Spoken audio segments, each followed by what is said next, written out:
So as you'll recall, I've been making my way through a couple bags of stamps that I had purchased off of Facebook Marketplace. I've moved all of those various envelopes, glassine envelopes, other items into this box here.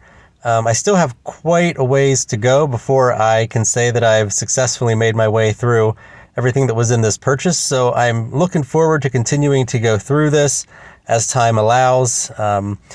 I have started, again, pulling some items out, putting some things into stockbook pages that I'll later have to do a little bit more organization on.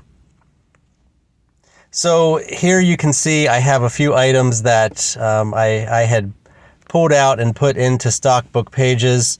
So we'll take a look over these. So I had found a few items from Germany, German Empire, mostly, but a couple Bavaria.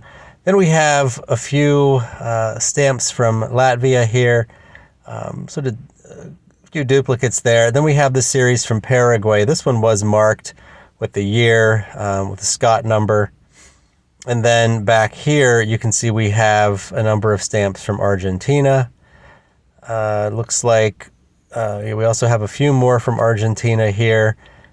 These were all together in one envelope that was actually pretty well organized with just stamps from Argentina. And then there were a couple other just odds and end items in there. We have Finland, a couple from the US, a couple Italian stamps that were in that same envelope with the stamps from Argentina.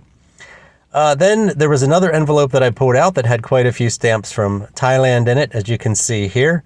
So these are organized. We have one that's says Siam on it, but all the others are, of course, a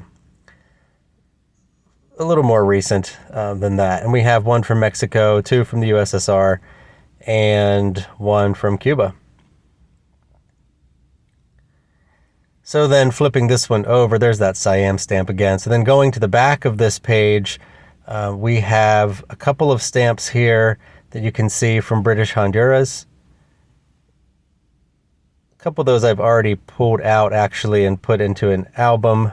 And then there were some stamps from Paraguay, as you can see here. Now these were not in really great shape. So these are a little bit rough, but I liked them, thought we're going to keep them anyway, even though they're not in the best of condition. And then in another envelope, I found a couple Japanese stamps, along with quite a few stamps from Nicaragua and one from Tanzania. So we'll take a look over these. And some older Nicaraguan stamps, two Japanese stamps. And then I found another envelope that contained quite a few stamps from Iceland. You might recall I recently posted a video called Scenes of Iceland, and these stamps here, a few of these I used in that video. So again, the envelope that I pulled out that had quite a few stamps from Iceland, I did make a separate short video on that.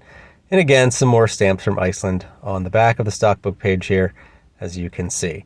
So again, I'm looking forward to continuing to go through all of this so that I can continue to find some pretty cool stamps within that Facebook Marketplace buy. I'm really happy with the purchase I made so far. Again, wasn't expensive at all. Some of the stamps, as I said, they're not some of them aren't in the greatest of shape, but fun to look at either way. Nice to explore. A lot of history here to learn about along the way as well. So that pretty much wraps up what I found there from Iceland, and I'll be back soon for another video looking at the stamps from the Facebook Marketplace find.